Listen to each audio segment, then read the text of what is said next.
ce shiur de Torah pour la santé des malades, et ceux qui sont kidnappés, et ceux qui sont les disparus. Que Hachem leur donne bracha betzla. Alors, la paracha de cette semaine, c'est la paracha du sacrifice. Et ça tombe très très bien.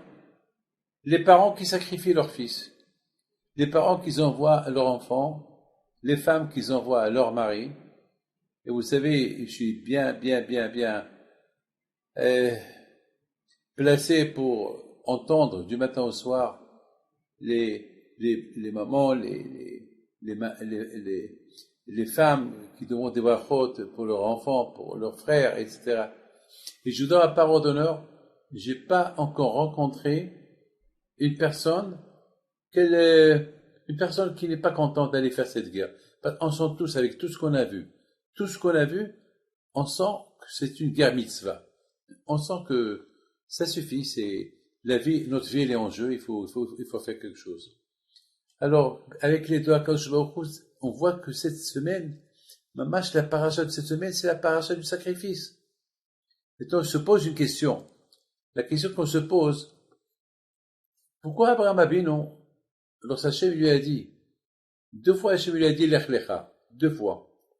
La première Lech Lecha, lorsqu'Abraham Abinu, il était chez lui, à Haran, tout allait bien, et il a fait faire connaître le nom d'Hachem partout, et maintenant qu'Abraham Abinu, il a rendu Bitchouba beaucoup de gens, et Hachem lui dit, tu quittes ta place, tu quittes ta maison, tu quittes ton pays, tes amis, tes beaux-parents, tes parents, tu quittes tout le monde, et tu vas à un endroit que je vais te montrer.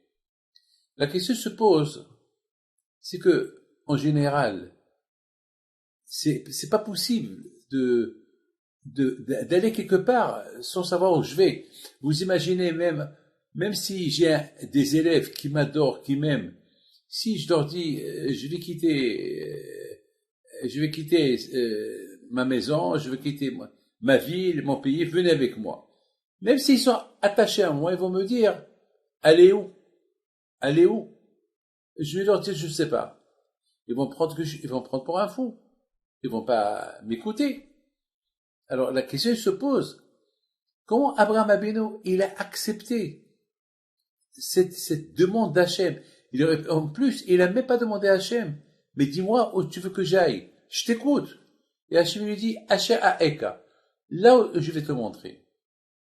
Là, on voit l'amour que Abraham Abinu, il avait pour Hachem, un amour sans condition.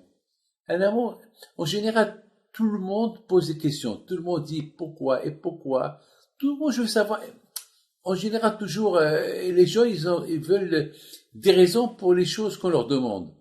Là, Abraham Abinu, il ne veut pas de raison. C'est quelque chose d'illogique. C'est illogique parce que partout, que ce soit dans la vie en général, tout ce qu'on fait, on veut savoir une raison. La raison, et la raison, et la raison, et la raison. Et pourquoi ça? Et toujours, on ne fait rien sans savoir. L'homme, il est curieux de savoir la raison pourquoi. Vous savez, lorsque quelqu'un il veut acheter une chose, il a une raison, parce qu'il aime la chose, voilà. Eh ben, Abraham Abinu alav shalom, il avait aucune raison pour demander à Hachem et où je vais aller. Pour lui, Hachem c'est le boss. Hachem c'est le patron. Hachem il a dit, tu quittes? Oui, mon commandant. Je quitte. Ah, mais quel problème il est, lorsqu'Abraham, il dit à son entourage, je quitte demain. Parce qu'on sait très bien qu'Abraham, c'est quelqu'un que lorsque Hachem lui dit quelque chose, il le fait tout de suite. C'est pas quelqu'un qui l'attend. Lorsque Hachem il a dit, tu fais la Brit Mila, tout de suite, le lendemain, il a fait la Brit Mila. Lorsque Hachem lui a dit, prends ton fils, tu le sacrifies, tout de suite le matin, il prend son fils pour le sacrifier. Donc ça veut dire que tout de suite, vous imaginez, nous, on a acheté une maison, et on vend la maison. Abraham Abinu, il a pas vendu la maison, il a laissé la maison. S'il avait des commerces, il les a laissés, il a tout laissé. C'est pas possible. En général, même un tzaddik, il vend ses affaires et il fait ce que le bon Dieu lui dit de faire. Là, Abraham Abinu, tout de suite, le lendemain, il quitte la ville de Haran. Il dit à son entourage, demain je quitte. Alors les gens ils vont lui dire, ah, alors on va avec toi. Mais où? Il leur dit, je sais pas. Je sais pas. Là, c'est un problème. Là, c'est un problème. Vous savez, le mot pourquoi, c'est le mot pourquoi, il existe dans n'importe quelle conversation. Il y a pourquoi et pourquoi il y a des raisons. Abraham Abinu, l'amour qu'il avait à Akadosh Baruch Hu, c'était une confiance. Il avait une émouna et un bitachon à 100% en Akadosh Baruch Hu. Il était aveugle. Maintenant la question se pose, comment Abraham Abinu est arrivé à aimer Hachem de cette manière? Comment il est arrivé? Parce que tout le monde aime Hachem. Il n'y a pas un qui va te dire j'aime pas Hachem. Mais sans condition, un amour profond, un amour. On aime nos femmes, nos enfants, on aime une belle voiture, on aime une maison, on aime les choses qu'on voit. Mais est-ce qu'on va aimer sans condition quelque chose qu'on ne voit pas? Quelque chose qu'on ne voit pas. Quelque chose qu'on ne voit pas. Est-ce qu'on va... Eh bien, écoutez. Abraham Abinu alav shalom, il a découvert Hachem tout seul. Personne ne l'a aidé. Lorsqu'on découvre quelque chose tout seul, on devient entier avec la chose. Il y a une différence. Quelque chose que tu achètes, tu l'as acheté. Mais quelque chose que tu découvres tout seul, ça devient ta propriété. Il y a une différence que quelque chose que tu fabriques tout seul, que quelque chose que tu achètes. Quelque chose que tu achètes, ça y est, tu l'as acheté, c'est pas toi qui l'as fait. Par exemple, il y a une différence entre ton fils que tu as eu avec ta femme qu'un fils adopté. Un fils adopté, c'est son fils. Mais il est adopté. C'est pas génétique, c'est pas son, biologique, c'est pas son fils. Il est adopté. Abraham Abinu alav shalom, il a découvert Hachem. C'est pas, il n'avait pas de rabbin. Il n'avait pas son père qui va lui dire c'est qui Hachem, tout seul. Il a découvert Hachem tout seul. C'est un grand travail pour découvrir Hachem. Et parce qu'il a découvert Hachem tout seul, alors Hachem est devenu inconditionnellement son Dieu. Il a découvert Hachem comme le boss. Donc, puisqu'il a découvert, pour lui, c'est l'aimer, c'est sans condition. C'est lui qui m'a créé. Je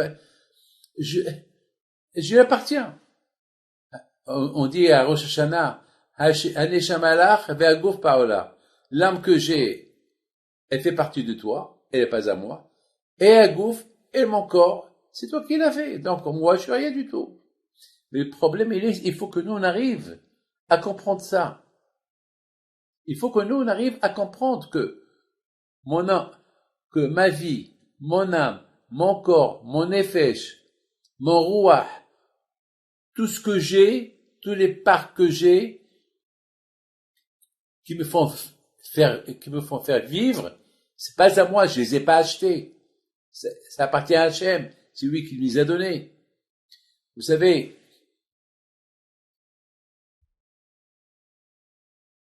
lorsque Hachem, il a donné la Torah,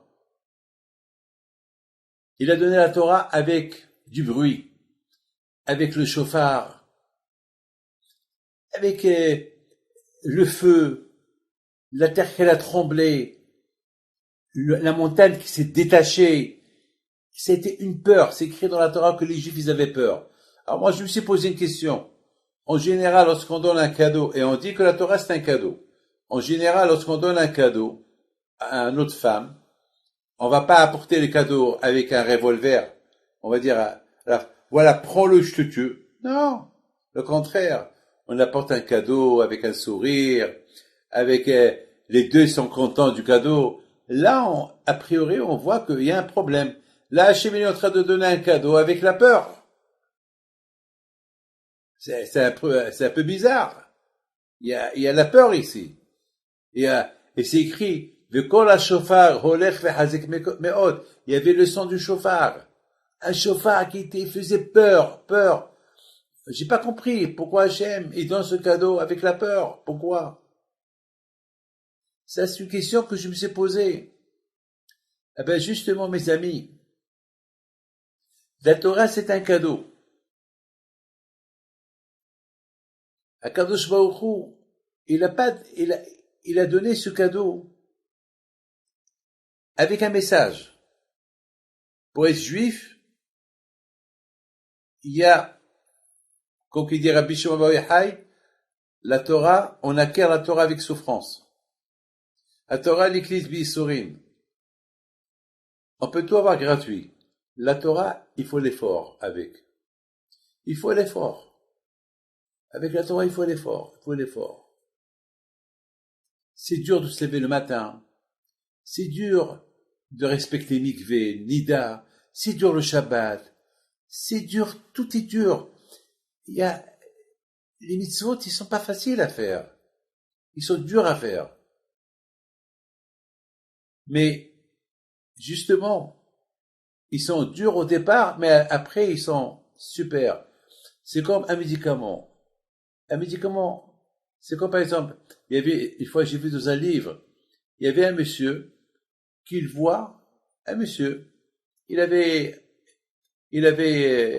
était malade. Donc il a appelé le médecin. Et le médecin, il a dit, il faut que je vais te soigner. À un moment donné, il commençait à lui faire des piqûres.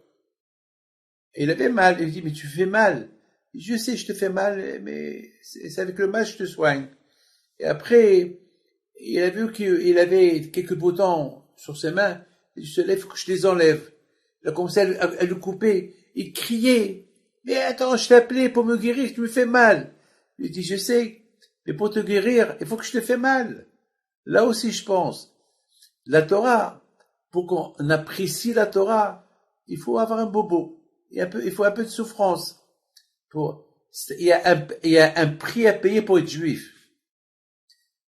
C'est comme ça. Akadosh Baruch Hu, il a voulu montrer au béni Israël que c'est vrai. Jusqu'à maintenant, vous avez vu des miracles. Jusqu'à maintenant, les plaies et la manne qui descend du ciel. Et c'est écrit que lorsque les Juifs, ils ont quitté l'Égypte, ils étaient dans la mer. Ils ont vu tout. Ra'ata Shifha Bayam. Même la servante est devenue prophétesse. Tout le monde est devenu prophète. Tout le monde a commencé à chanter. Azachim Moshe. Tout le monde a commencé à voir tout ce qui va se passer jusqu'à la fin des temps. Mais d'où ils sont devenus prophètes? Hachem, il leur a donné que du gratuit.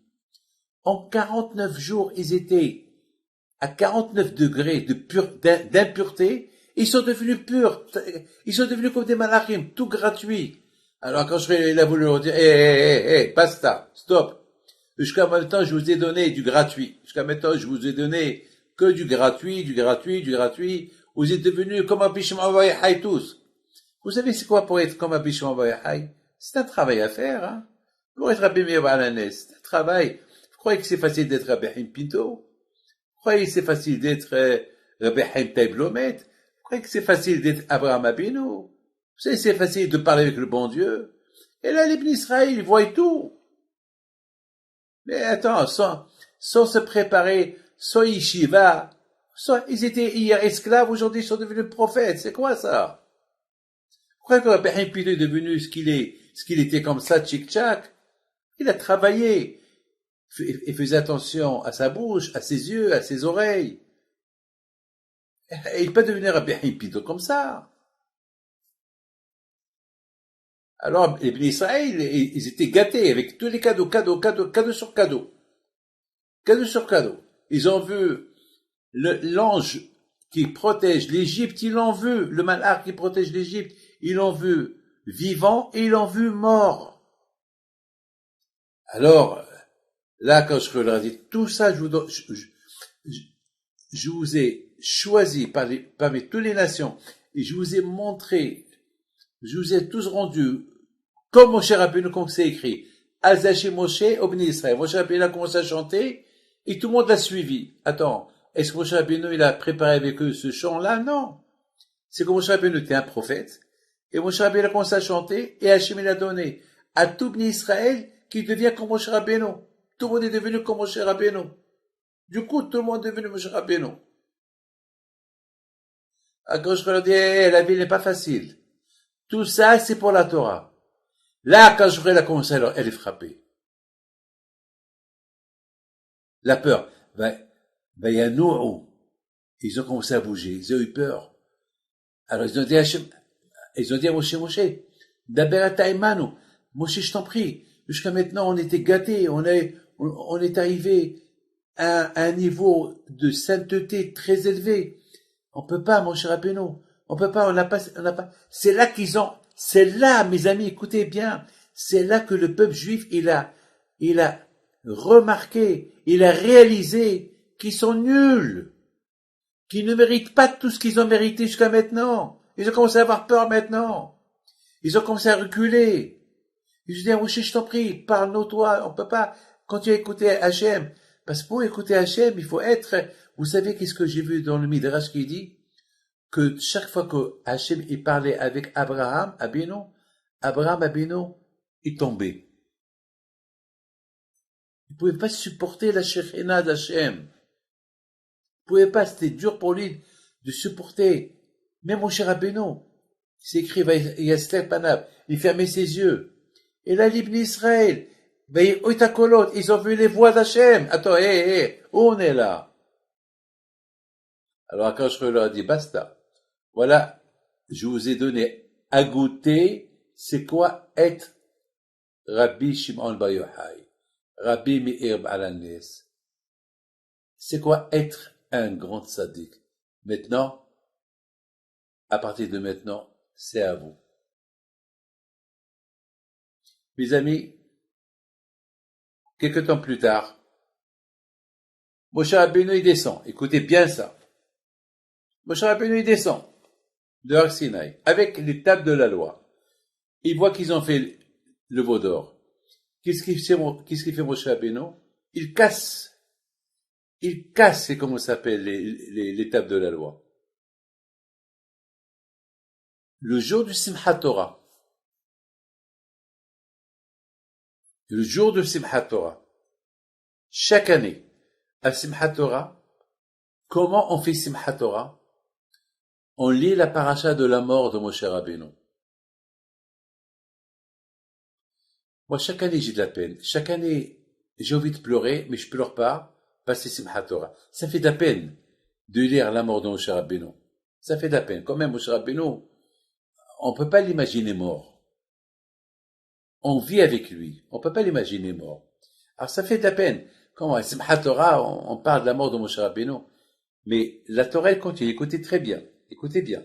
C'est écrit dans la Torah que lorsque la Torah, elle donne un compliment.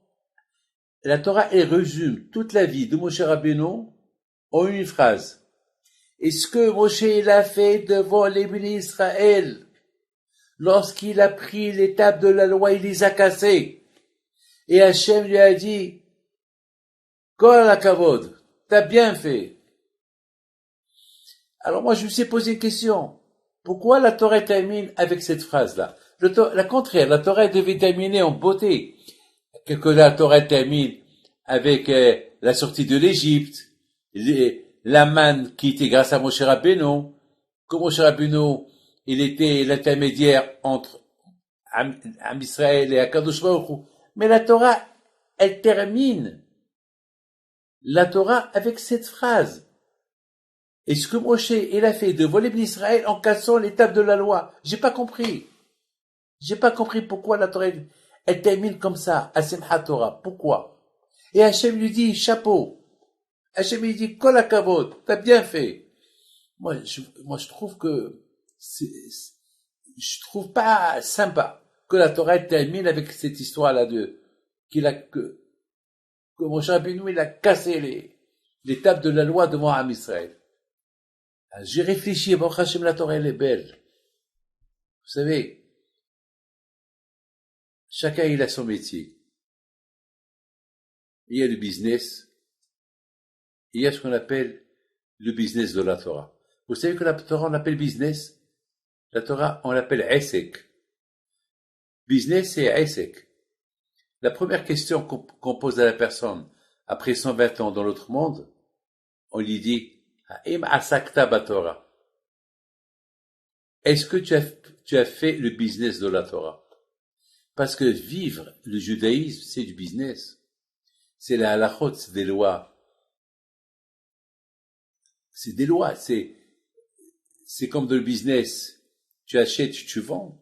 La Torah, c'est pareil. C'est, pour la comprendre, tu discutes pour voir pour traiter une loi de la Torah, c'est Esek, ça s'appelle business. J'ai compris quelque chose. Lorsque Moshe Rabbeinu est descendu du mont Sinaï, il a vu les Juifs qui ont fait le veau d'or. Moshe Rabbeinu alav shalom, il a pris les tables de la loi et les a cassées. Quelle est la raison pourquoi il les a cassées? Moshe Rabbeinu alav shalom, il a voulu envoyer un messer. Un messer, c'est quoi un messer? Un messer veut dire un message. Que vous les Juifs, vous avez eu trop de choses gratuites. Vous avez été gâtés. Hachem nous a donné le plus beau cadeau du monde. Tout ce que Hachem vous a donné jusqu'à maintenant pour la Torah. Et c'est ça le résultat, vous faites les veaux d'or. Alors cette Torah, je vous la donne pas. Je la casse. Mais toi, cassez-vous la tête pour la comprendre. La cassure, c'est casse-toi la tête pour la comprendre. Vous savez que les tables de la loi qu'il a cassées, vous savez où ils sont? Eh ben, ils sont dans l'arche de l'alliance. Ils sont à l'intérieur. On les appelle Shivril Hot Haberit. Les tables de la loi cassées. C'est quoi le secret? Pourquoi les tables de la loi cassées, on les met pas dans la Gnisa? Comme un Sefer Torah. Un Sefer Torah déchiré. Qu'est-ce qu'on fait avec? On le met dans la Gnisa. On fait un trou au cimetière. On le met là-bas comme un mort. On n'a pas le droit de le jeter, un Sefer Torah. On égone les autos. On l'enterre. Ah, pourquoi on n'a pas enterré les tables de la loi? Non. Parce que les tables de la loi cassées, pour te rappeler que pour comprendre la Torah, casse-toi la tête. Casse-toi la tête. Et c'est comme un puzzle. Un puzzle d'un arbre. On te dit, voilà le puzzle, voilà l'arbre, allez, arrange-le. Mais c'est dur. Un arbre, il n'y a que du verre. C'est impossible de le faire. La Torah, elle est devenue un puzzle. À toi, casse-toi la tête. Moshe Rabbeinu leur a dit, jusqu'à maintenant, c'était facile pour vous de la comprendre. Mais toi, cassez-vous la tête. Et justement, mes amis, à Simchat Torah, je vous pose une question à vous tous. Quelle preuve vous avez que vous aimez la Torah? Quelle preuve vous avez? Tout le monde aime la Torah. J'ai vu quelqu'un à Simchat Torah qui l'a acheté et à cause de lui, j'ai donné tous les comment ça s'appelle, gratuits. Il voulait tout acheter. Il voulait acheter tous les Satsfarim. Alors j'ai dit, je sais, c'est quelqu'un qui a les moyens, il est venu de Costa Rica, il voulait tout acheter. Attends, il faut laisser les gens qui achètent. Alors qu'est-ce que j'ai fait? Je les ai pas vendus, je les ai offerts gratuits à tout le monde. Parce que Simchat Torah, c'est quoi Simchat Torah? C'est la joie de la Torah. Mais je pose une question. C'est quoi la preuve que j'aime la Torah? Comment je peux être heureux de la Torah que je connais pas? Ah, c'est vrai. Lorsque le Sefer Torah il passe, tout le monde, il fait comme ça. Tout. Mais comme ça, ils font. Attends, ne t'approche pas. Moi, j'ai vu des gens qui font comme ça. Je dis, parce qu'ils ont peur d'aller jusqu'au bout. Voilà, non. Mais c'est quoi Simchat Torah? C'est quoi être, on peut être content de la Torah si on la connaît, mais si on la connaît pas, comment on peut être content? Comment on peut savoir qu'on l'aime? Réponse. Lorsqu'on subit les épreuves. Parce que la Torah, on l'appelle Torah Hashem. Torah Hashem, Timima. La Torah d'Hashem. La Torah d'Hashem, à Bnei Brak, il y a comment ça s'appelle, la Torah Kidusha, elle est belle. Pour aimer la Torah, si tu subis les épreuves et tu les surmontes. C'est pour ça qu'Akadosh Baruch Hu, il nous apporte des épreuves. Il nous apporte des épreuves pour voir ce qu'on l'aime. Moi, je pense à Simchat Torah, l'épreuve qu'on a eu à Simchat Torah. Se massacrer à eux. Hachem, il veut savoir. Pour moi, je comprends la chose en 2-3 façons. Première chose. C'est bizarre. Je vous parle de la Torah. Je veux pas de, et il y a ce qu'on appelle Nazaka à Bnei Brak. C'est de la folie, hein. Il y a la sirène qui est sur la Bnei Brak. C'est de la folie. Et Bnei Brak, c'est la ville de la Torah. Abraham Kanievski, Stepel, Hazon Ish, ils ont dit que Bnei Brak, elle est encerclée avec des pages de Gemara. Elle est protégée. Et moi, je lui dis à Ra'anana aussi, et je dis, tout Israël, il est protégé, parce que dans tout Israël, il y a aujourd'hui la Torah Baruch Hashem. Dans tout Israël, on est protégé. Il y a la Torah de partout Baruch Hashem. C'est pas comme avant. C'est partout. Maintenant, il y a un peu partout maintenant. Maintenant, il y a Bat-Yam, à Holon. Alors, Rabotai, mes amis, écoutez. La chose que je voudrais vous dire, les épreuves. À Simchat Torah, on a vu ce qu'on a vu à Simchat Torah. Ça fait peur, à Simchat Torah. Est-ce que les gens vont dire pourquoi, et pourquoi, et pourquoi, et pourquoi, et pourquoi? À nous de réfléchir pourquoi ça s'est arrivé. À nous de se dire pourquoi ça s'est arrivé. Peut-être on n'aime pas bien la Torah. Peut-être on n'est pas content de l'étudier. Peut-être on n'est pas content de l'étudier. Peut-être Shabbat, ça s'est passé Shabbat aussi. Peut-être on doit se renforcer dans le Shabbat. Parce que la Torah et Shabbat, écoutez bien, Hachem nous a donné 2 cadeaux. Shabbat et la Torah. Et cette année, Simchat Torah, c'était Shabbat. C'est les 2 cadeaux qu'Hachem nous a donnés. Peut-être c'est à cause de ça. Au lieu qu'on accuse, chacun il accuse l'autre. Peut-être c'est à cause de l'union. On n'est pas assez unis. Donc c'est un message, c'est comme un signal d'alarme. Arrêtez.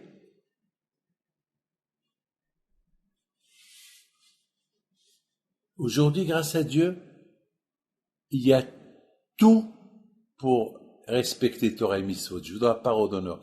À Essaouira, on n'avait pas de rabbin. À Essaouira, il n'y avait rien. Il n'y avait rien à Essaouira. Je me rappelle à Pessah, et c'était pareil à Oujda, à Meknes, à Fès. Il n'y avait rien.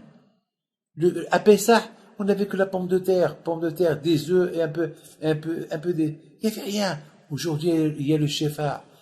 Il n'y avait pas d'école, il n'y avait pas d'Yeshiva. Il n'y avait pas d'Yeshiva à Essaouira. Il n'y avait rien. Mais tout le monde avait la barbe, il avait une chachette sur la tête, mais il n'y avait pas la Torah.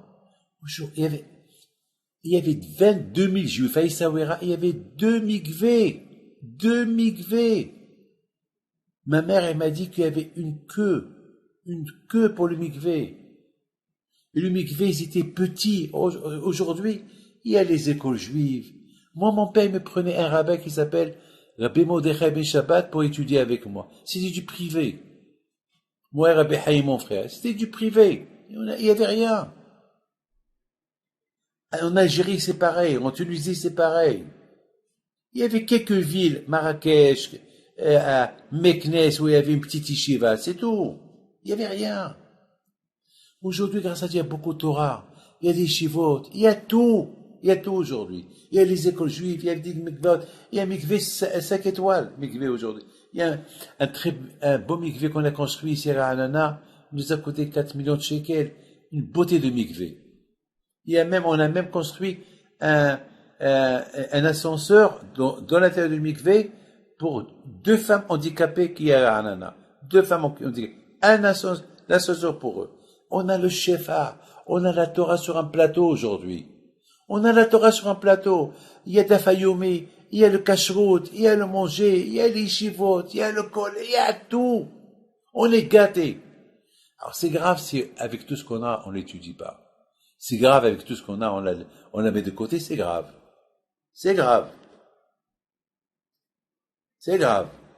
Alors, Simchat Torah, c'est vrai, tu danses avec Sefer Torah. Mais le Sefer Torah, il te dit, c'est vrai, tu danses avec moi, mais est-ce que tu respectes? Il faut... Et c'est ça. Akadosh Baruch Hu, il a donné la Torah avec la peur. Pour nous dire que la Torah, au départ, elle est bien. Pardon, au départ, elle est amère, mais après, elle est belle, elle est bien. C'est comme le médecin. C'est comme lorsqu'on prend un médicament, il est amer, après, ça y est, après on est guéri. Après on est guéri, c'est bien. Donc on voit, mes amis, que Moshe Rabbeinu alav shalom, le jour de Simchat Torah, on parle de la mort de Moshe Rabbeinu, et on parle de la dernière chose la chose qu'il a fait, qu'il a marqué tout le peuple juif. Quelle est la chose qu'il a marqué tout le peuple juif, c'est quoi?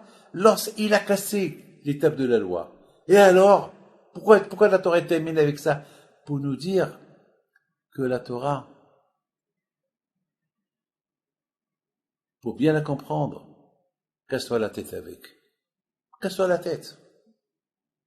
Il faut te casser comme tu te casses la tête pour apporter la panassa pour ta femme et tes gosses, comme tu te casses la tête pour trouver une maison, tu te casses la tête pour je sais pas, pour prendre des vacances, alors casse-toi la tête pour respecter Torah mitzvot. Et c'est ça Simchat Torah. C'est ça Simchat Torah.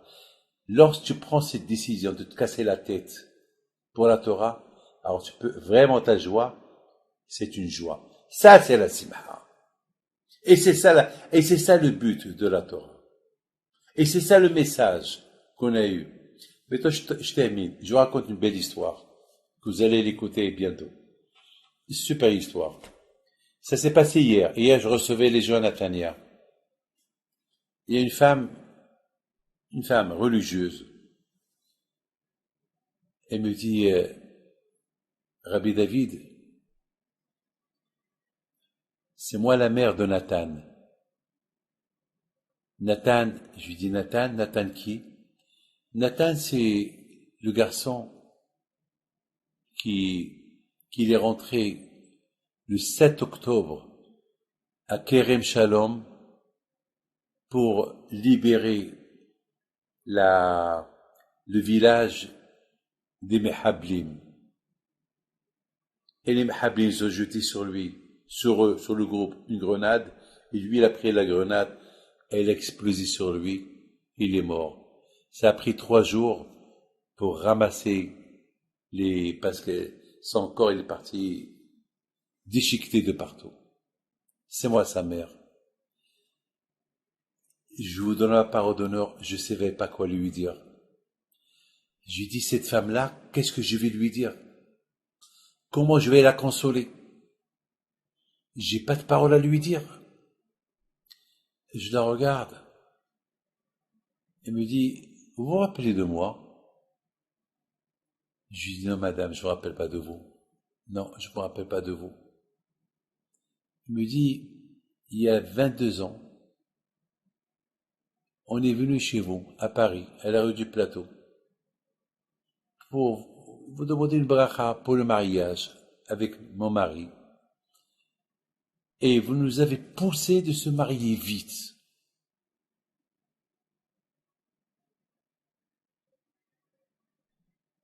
et vous nous avez dit, Be'ezat Hashem, mariez-vous vite et le bon Dieu va vous donner des enfants et vous êtes heureuse. On vous a écouté. On s'est mariés. Un an plus tard, on a eu Nathan. Waouh, waouh, waouh, waouh, waouh, waouh, waouh. Alors là, j'ai commencé à trembler. J'ai dit, David, tu l'as poussé à se marier. Elle a eu Nathan. Et voilà ce que Nathan il a eu la semaine dernière.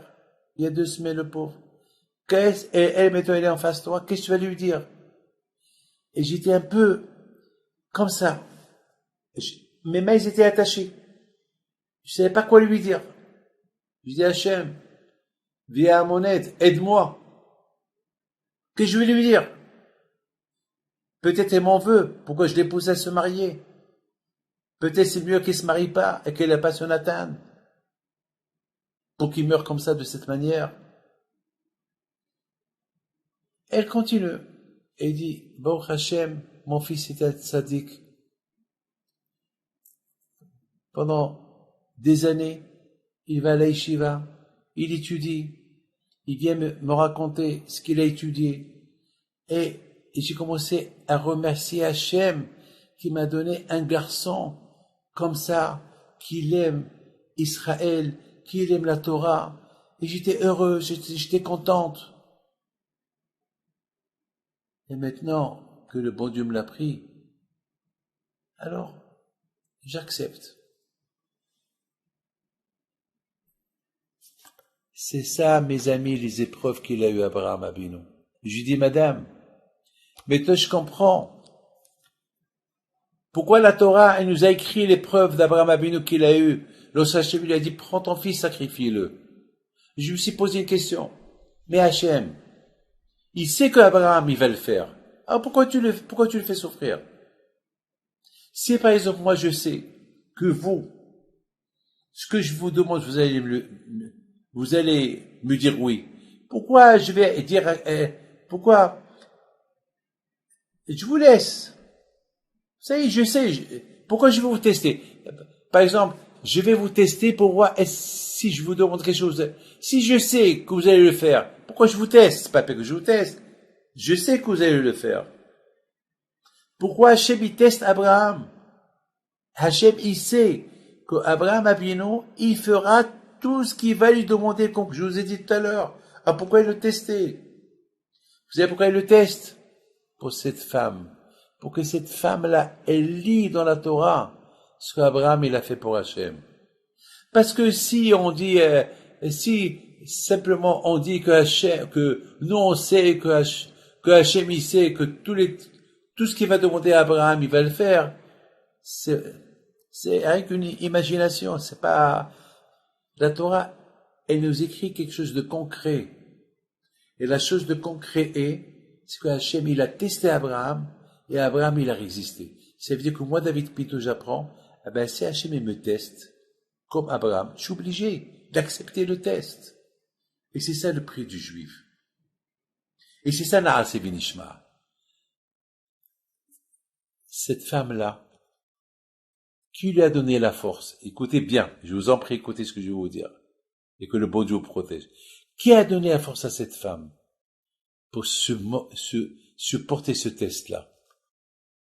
La Torah que son fils il a étudié, qui venait lui répéter. Ça lui a donné la force.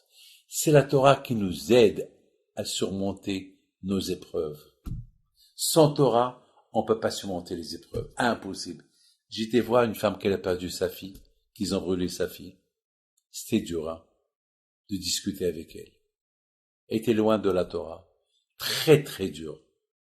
Mais cette femme-là, que son fils a été déchiqueté, comme cette fille-là qui a été brûlée, elle a accepté. Qui l'a aidé à accepter? La Torah. La Torah. La Torah, elle nous donne une force. Elle nous donne une force. Donc, Be'ezat Hashem, ce qui se passe aujourd'hui en 2 mots, je sais que vous attendez de moi de vous dire quelque chose. De Zohar Kadosh dit, avant que Mashiach va venir, on va voir les nations qui vont venir de la mer,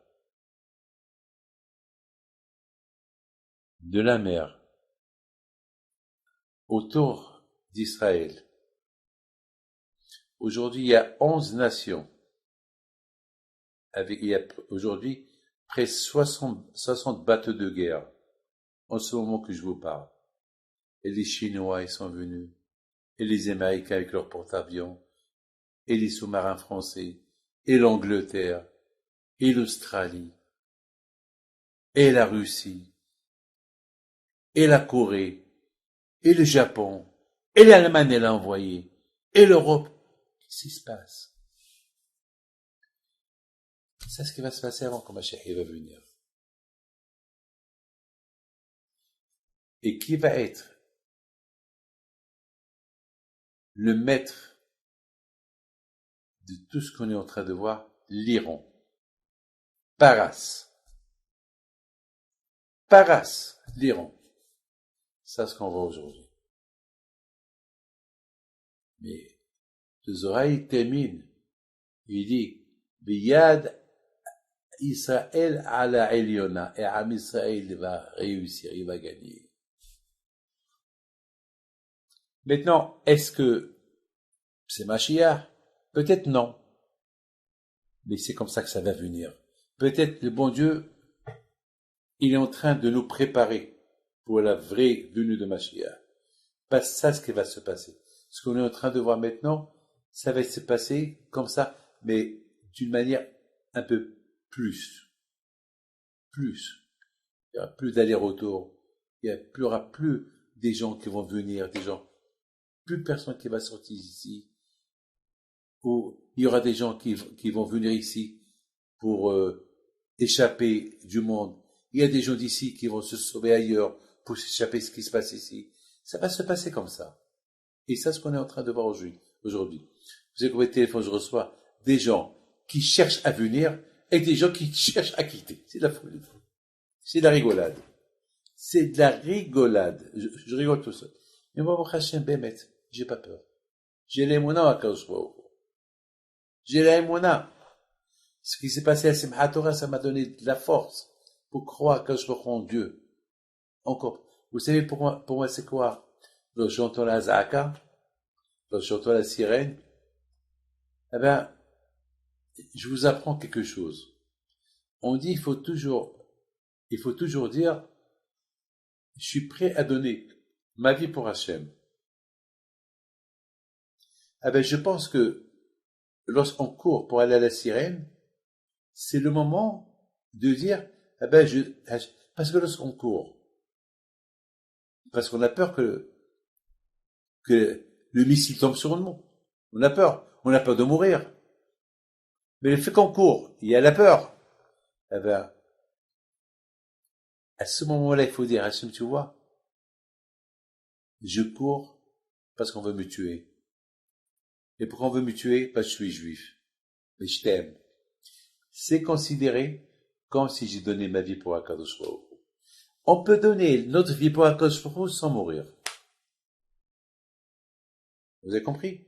Alors, il y a ce qu'on appelle mourir pour le nom de Dieu, et il y a ce qu'on appelle vivre pour le nom de Dieu. Pas mourir, vivre. Et c'est pareil. C'est encore plus dur.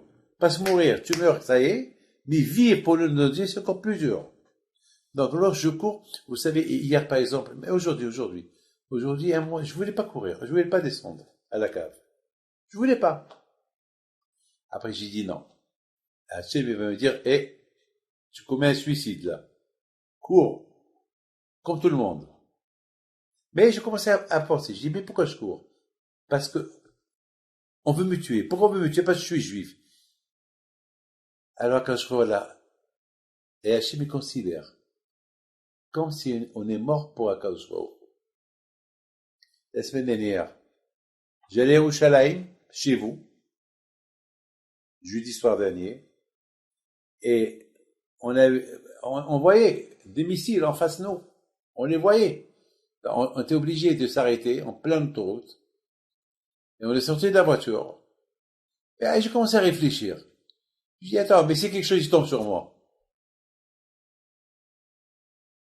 Alors on dit, c'est un pourcentage, mais quand même. Alors on te dit, mets tes mains sur ta tête. Très bien, je mets, mais si ce missile qui pèse 200 kilos, il tombe sur moi, à Chemichmor, ça veut dire que je donne ma vie entre les mains d'Hachem, voilà, je meurs pour toi. Alecha horagnu kol hayom, pour toi on meurt chaque jour. Mais Be'ezrat Hachem, on n'a pas de quoi avoir peur. On sait que les moments ils sont durs. C'est des moments que on doit se renforcer dans la Torah, dans les mitzvot, dans le Hesed. C'est une, ce qu'on appelle notre guerre, ils la font pour nous du ciel. Il dit, Rav, dans le Midrash, on dit que dans le ciel, il y a beaucoup de nations. Il y a la France, elle a un malach dans le ciel. L'Amérique, elle a un malach. Et là-haut, ils se disputent. Et Hachem, il arrange. On dit, Oseh Shalom Bimrom. Oseh Shalom Bimrom. C'est quel shalom? Quel shalom il y a dans le ciel? Parce qu'il y a des guerres dans le ciel. Quelle guerre? Les guerres des nations. Contre qui tout ça? Contre Israël. Toutes les nations contre Israël. Alors, celui qui gagne là-haut, alors si Hazve Halila, ce jour de Simchat Torah, malheureusement, c'est Hamas là-haut qui l'a gagné. Alors, puisqu'il a gagné là-haut, ici on a perdu. Alors comment? Alors, ici, là-haut, le malach Gabriel et Michael, ils gagnent. Nous, ici, on gagne. Alors, est-ce que là-haut, comment il y a la guerre? Pourquoi il y a là-haut? Il y a des tanks, il y a des avions, il y a des fusées, il y a des fusées balistiques, il y a rien de tout ça. Alors, avec quoi il y a la guerre en haut? La guerre en haut, il pèse le pour et le contre. Les mitzvot que nous on fait. Si nous, on fait des mitzvot, on a gagné. Alors, si là-bas, ils ont gagné, donc ici, nous, on gagne. Alors, il faut qu'on les fait gagner. Ça veut dire que nous, ici, il faut que les fait gagner. Ceux qui nous représentent, il faut que les fait gagner. Comment on va les faire gagner contre les autres? Avec les mitzvot, avec la Torah, avec le Hesed. Nous, on va gagner. Eh ben, c'est ce qui se passe aujourd'hui. L'union, Baruch Hashem, chacun il aide l'autre. Donc, on va gagner. Be'ezrat Hashem, on verra Mashiach. Tzidkenu. Amen.